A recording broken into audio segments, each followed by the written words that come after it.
This is Joan and John Pennicook, and we planted the Charmhaven campus in 1987. We're the Legacy pastors. Proud to be. It all began really because we got baptised in the Holy Spirit. That can cause a lot of trouble and can change a lot. And we both got saved as kids, but the baptism of the Holy Spirit we experienced well into adulthood, and it changed everything. It resulted in us becoming part of Kevin Brett's church in the Central Coast and ignited a passion in us. And, you know, I was a school teacher at the time. Joan was running preschools, and we've never really seen much of a distinction about serving God, either in formal ministry or wherever you happen to spend your week.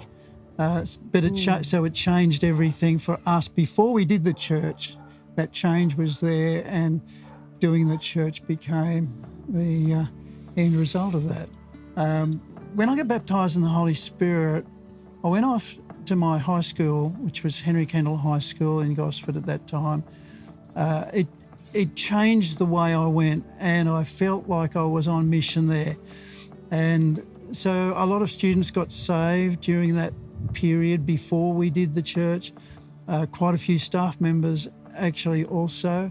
And so we began to try to get these new converts into church and so on. And it wasn't easy. And I can remember thinking, because they also grow through the school and go, and I'd see students a year or two down the track and they'd dropped off, not following Christ because they couldn't find a church and so on. So I had that thought in my mind. I think that was when God started to nudge me that you need to get yourself into a position where you can do the journey of faith with people on a longer term. And then we began to talk to Kevin, because there were a couple of families from the north end of the Central Coast doing the commute down to Terrigal, and they were in Kevin's ear saying, could you plant a church up our way? And then Kevin started to talk to us, and that became a yes, and the plan started to get firm, and we did it. It was always a passion to connect with the next generation, and so when we started at Kevin's, we had this word from the scripture that said, you know, in Isaiah it says, God is doing a new thing, and He kind of put it on our hearts that we were going to be part of the new thing. And so when it started, we joined up at the beginning, and we had our home available for things, and it was just a blessing to us that things ended up at our house, you know. Well, the bands would practice, the drama group, we had a dance group, we had all sorts of things just happen there. And sometimes we'd even just be in Kevin's church and things would just be announced, you know, this week on Wednesday night, there's going to be this at John and Joan's, or there's going to be that, or there's going to be a New Year's Eve party, or whatever.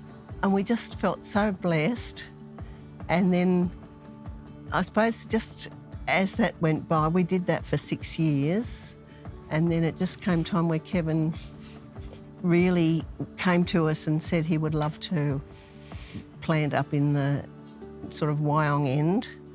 And the church was growing, and so we were very excited. We said, you know, give us a few days to pray and seek God. And we really felt that it was a calling of God to say, yes, go out and plant. I think too, the thing that we loved, you know, when you think about revivals and that, Gorick and Charmhaven were very poor areas in those days.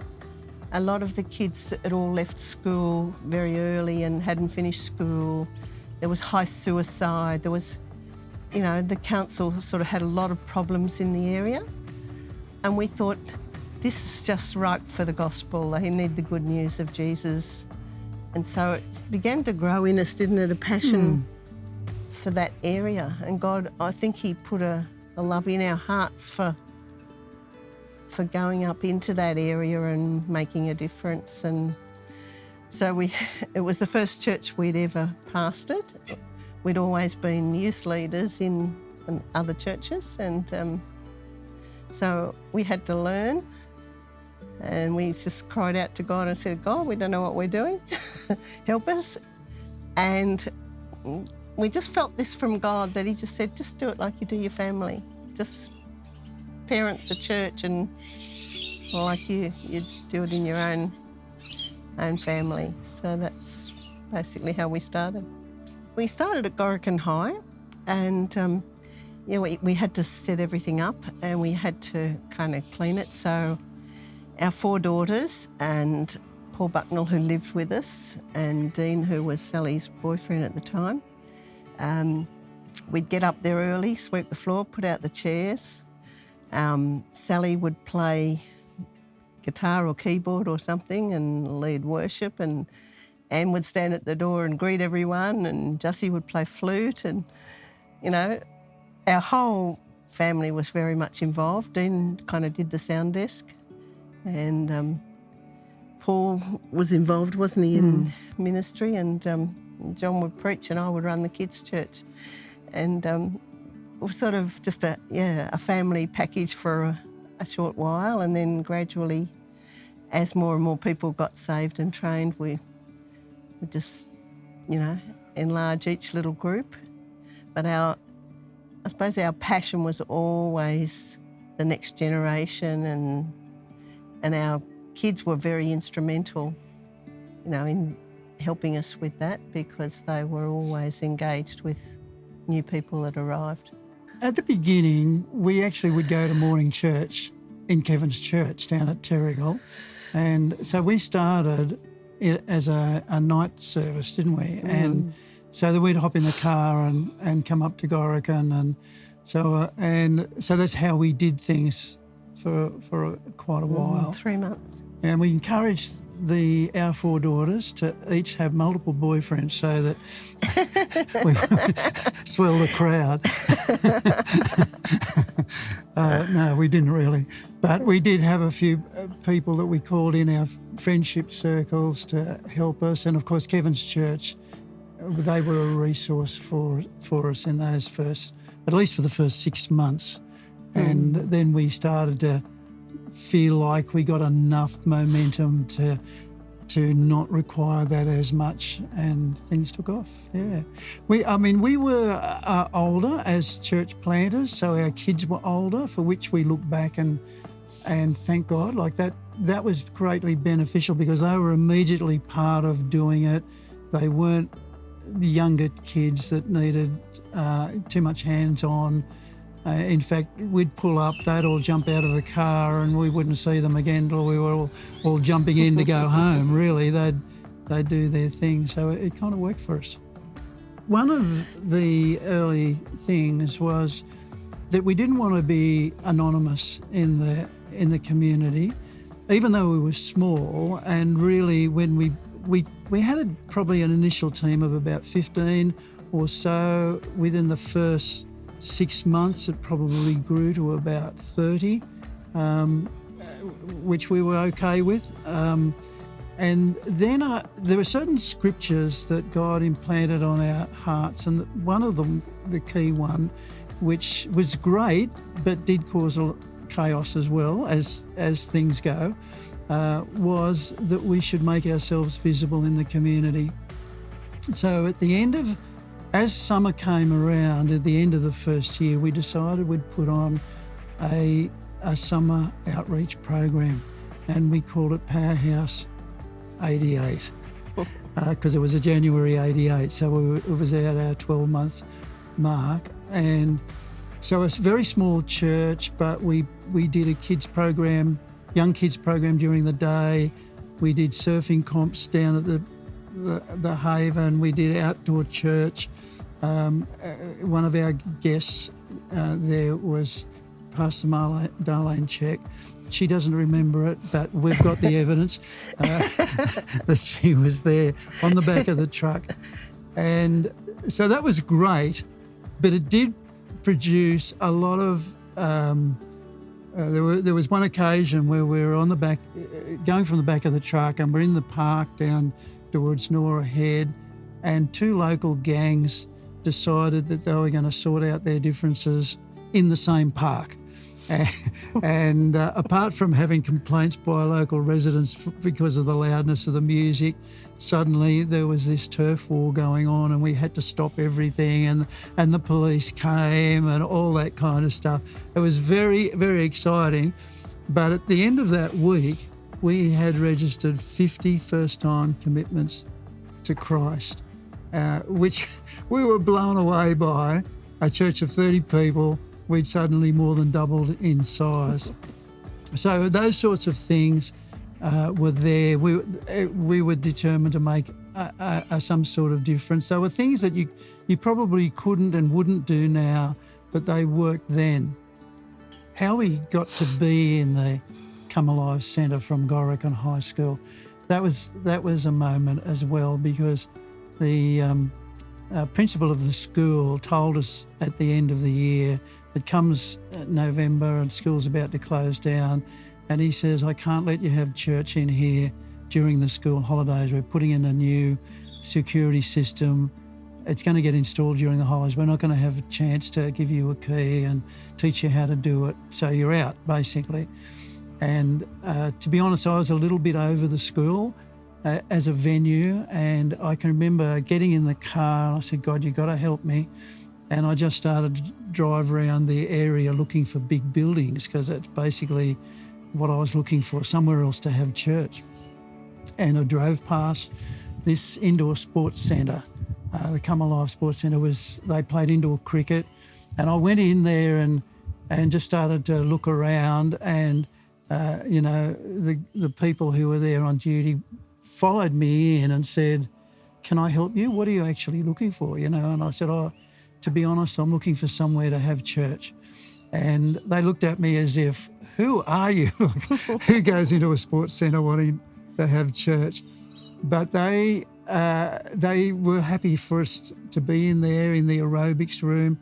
And over a period of time, every one of their family got saved and became part of the church. Yeah, we sort of had different buildings. The Come Alive was a joke in lots of ways, because it was owned by the Jollies and it was a fitness centre and it had mirrors on every wall.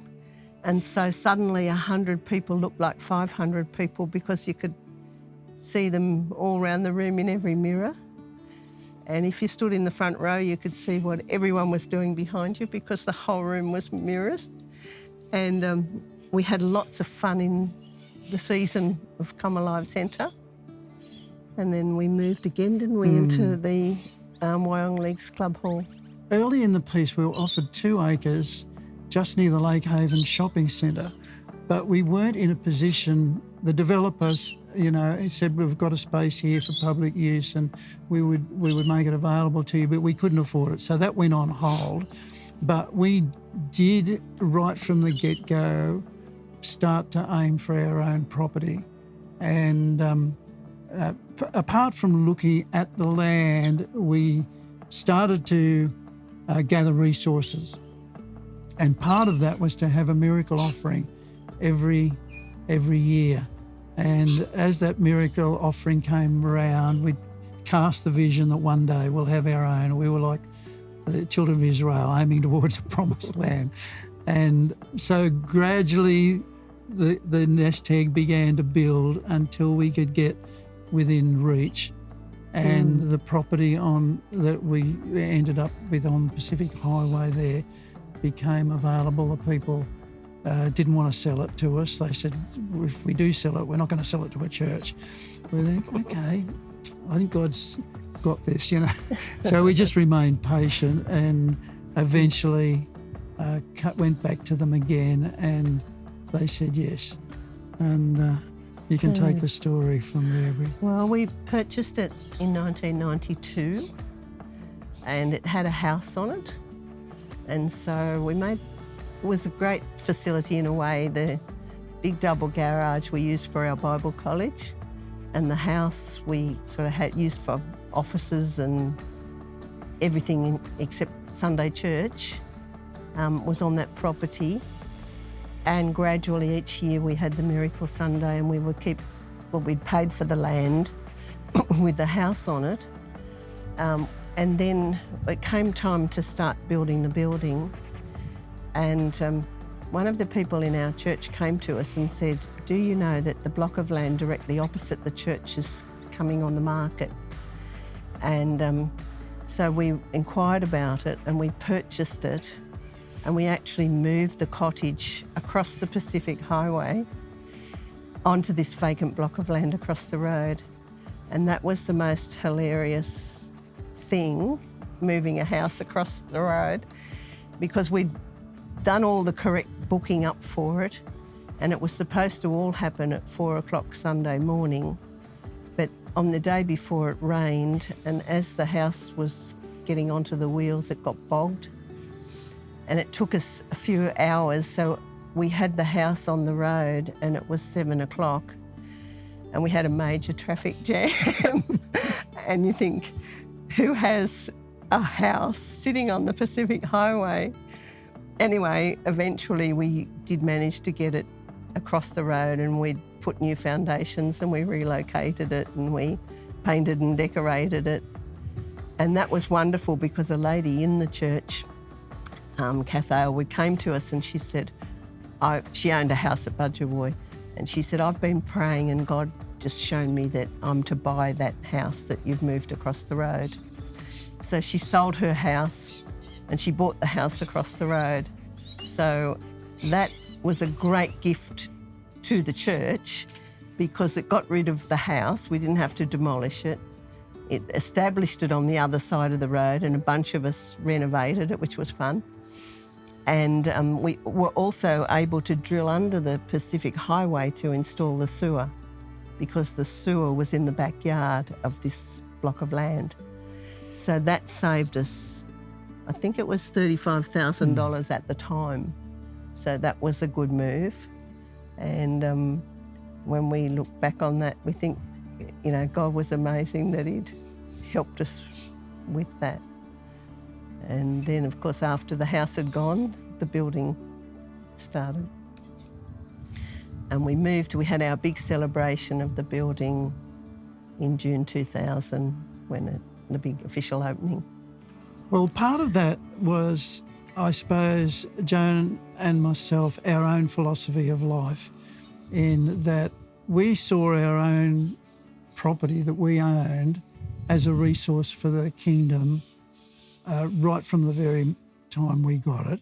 And as we said in the early days, there were a lot of church stuff that happened. There's something about ownership that I totally believe in. I think that ownership ignites passion, it ignites ideas about what you can do with what you own. And I'm not against renting, but when Joan and I first got married, we did rent, of course. A lot of people just, that's what they have to do. But even while we were renting, we were still dreaming of owning our own home. And our attitude to church was exactly the same. We're happy to rent, but we've got a dream of something that will be ours, that the people will own, and it was transformative in that way, in that people were so happy to invite people to what was their spiritual home, and not a school and not a public building, but their home. And I look back and I think, yes, that was a driving force that came out of like one of our core values, I believe, of what it means to own. Under God's stewardship, we understand that. God puts it in our hands. But yes, we did, right from the start, we dreamed of that owning our own property. And I think too, you know, when you rent a place, you might rent it for Sunday or you might rent it for a certain time. But when you own, you have it 24/7, 7 days a week. And gradually, you know, we found that a lot of school kids would come after school and it was their safe house. And they'd all roll up and just want to be on the property, and we put some skate ramps down the back so they could have fun. And, you know, we sort of would have water and snacks for afternoon tea, and kids would come in and it would just be somewhere where they felt very safe.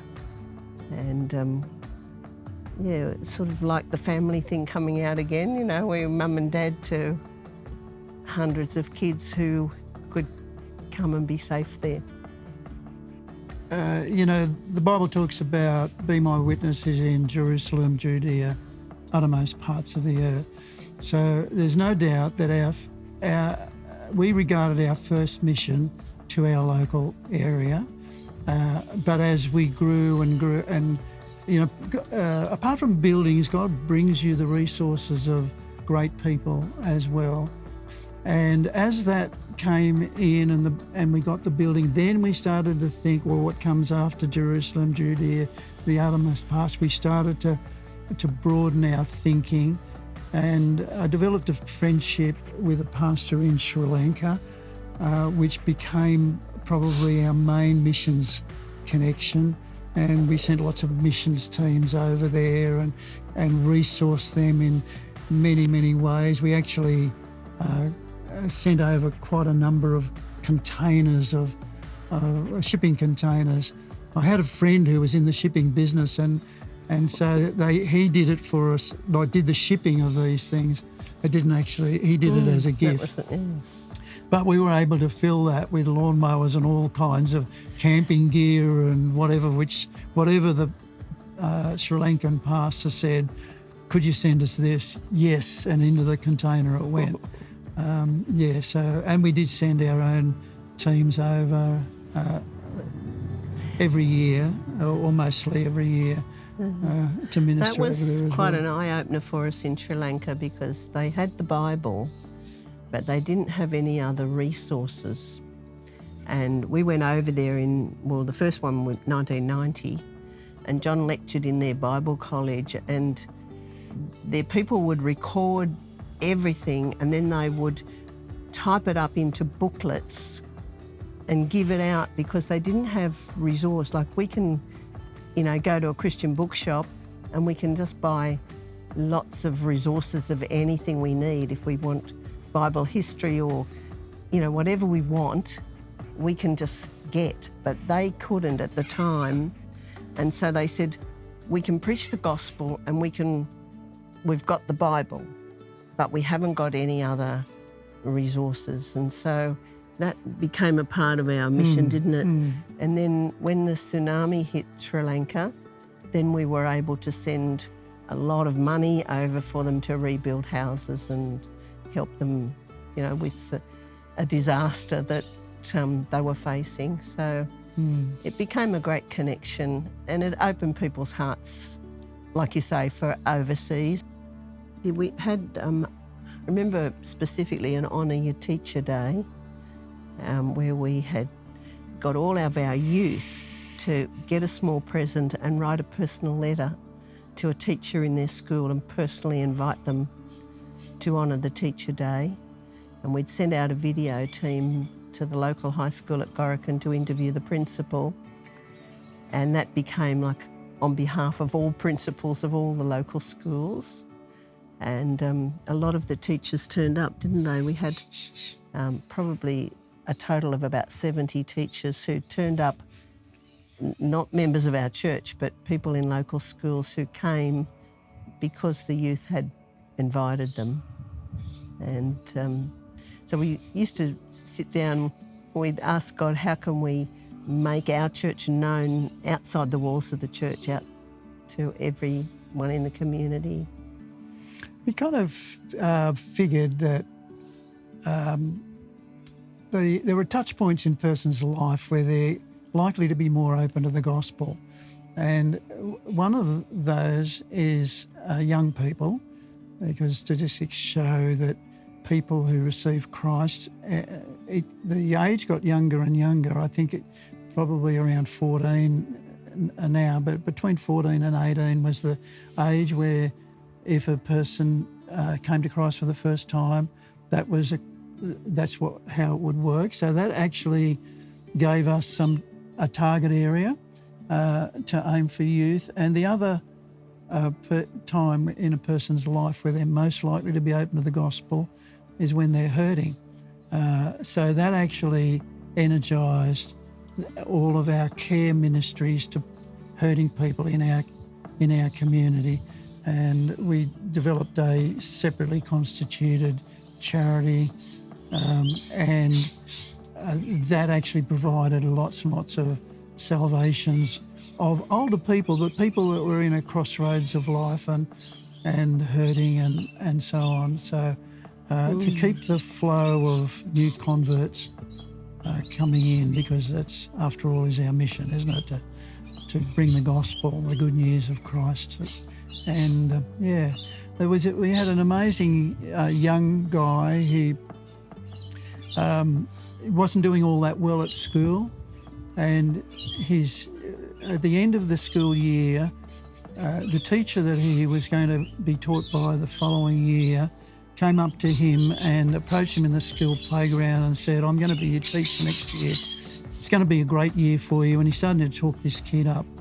And if you, at the beginning of next year, you hit the ground running and get your grades up and so on, and if you do that, I'll do something special for you. You can ask me for anything that you want and I'll give it to you. So this kid rises to this occasion, and towards the Easter break, he's doing really well. So he goes along to his school teacher and says, "Remember, you said that if I got my grades up, you do anything that I want." And this teacher said yes, and he's wondering what's going to happen next. He thought it might be a visit to Macca's or something like that. And this kid said, "I want you to come to my church." And this young guy tells the story later that he nearly fell over in the school playground, because it was the least expecting thing that he could think of, that this kid is asking him to go to church. So, but he couldn't say no. So he pulled up outside the church and he saw people in there with their hands raised and music going, and he thought, they all look a little bit crazy to me. I'm just not sure whether I want to do this. And he started to get in his car to drive off, and then something in him said, "No, I promised that kid I've got to go in." So he came in, sat in the back of the church and watched. And there was something about it that got to him, and he came back next Sunday and the next Sunday and the next Sunday, and finally came and gave his heart to Christ. It's such an amazing thing that a school kid can lead his teacher to the Lord in a state school. But then that was the beginning of a great adventure, because Russell, who was that teacher, was such an amazing influence with young people, and the whole youth ministry grew under him, and we had an incredible season of ingathering of an impact into high schools around the place. So Russell had a youth event on, and there were about 1,300 teenagers in the hall. And up in the mezzanine, we had VIPs, and we were sitting with the mayor. And the mayor said, "Where did all these young people come from? Did they all come up from Sydney?" And we said, "No, they're all local kids who've all come along to church from your shire." And he was amazed, and he was watching, and he was seeing the organisation, and he thought, it doesn't matter what the council does, we've never been able to gather kids like this. And then he leant over to John and he said, "Did we contribute to this and give you some money for it?" And John said, "No." And he said, "Well," he said, "on Monday," he said, "ring the council and," he said, "ask for me," and he said, "and we'll contribute to this. This is amazing." And he was quite blown away by all these young people, and it made us feel so thankful to God. We thought, these are young people whose lives are changing, and they're getting purpose, and they're getting into relationship with God, and they're, looking out for each other. And I think, yep, when we were teenagers, our lives were changed by a church that gathered us in, and so they were very happy days to see, kids from the community coming in and having their lives changed.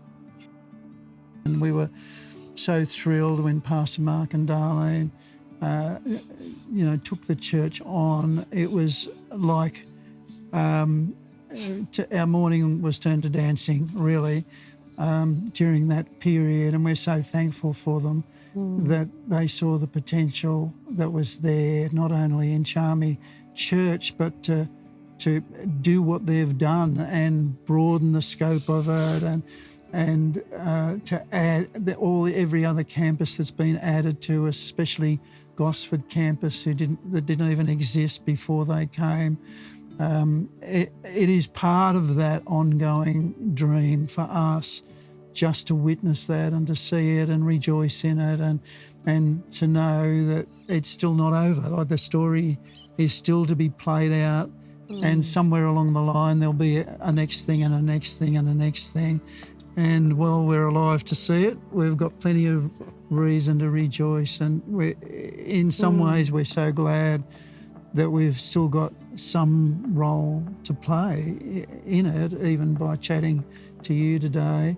And yes, so thankful and so expectant of the future. One of my favourite verses in the Bible is Ephesians 3:20, where it says God is well able to do more than you can ask or think or imagine. And we used to love asking and thinking and imagining. And we always, when we built the church, we said, okay, this auditorium will be able to cater for 2,000 people because you can add services and you can do this and that. And we used to dream about the future, and we, even in the original plans, we had on the plan in paper, we had, this will be the childcare centre that'll go up in the future, and this will be the block of land that we buy next door, and this will be that, and this will be that. So we did do a lot of dreaming, but we never ever thought of the church as an end in itself. We always thought, well, we've started something, and we're very passionate about the generations, to the children and the children's children, and to see, even to see young people in church now who are going on, taking that legacy on into the future. And and we just want to encourage everyone to dream big. And we're so thankful to God for what he did while we were there, but we know that the best is yet to come. It's a great thing to dream that as the legacy goes on, that the ideal is that it gets greater and greater and bigger and better. And I think you wage that war on your knees, I suppose, in lots of ways, but also to do whatever you can to make sure that the dreams of the present generation don't get cut short, don't get frustrated, and so on. So, I know, I've heard people say, the only hope I've got of getting my own home is to keep buying lottery tickets. And it develops a belief system that carries on, and you think, yes, there'll be some sort of legacy out of that if that's transferred. But of course you can sow a different kind of belief in that produces itself in a legacy down the track. And that's our prayer, that the church will not succumb to the mood of the age or to the narrative that is produced by media or so on, but that they'll get their cues and their passions from God himself to keep going, and knowing that if the time is short and the Lord's coming is near, that we'll become all the more passionate to finish the job that he's set for us to do.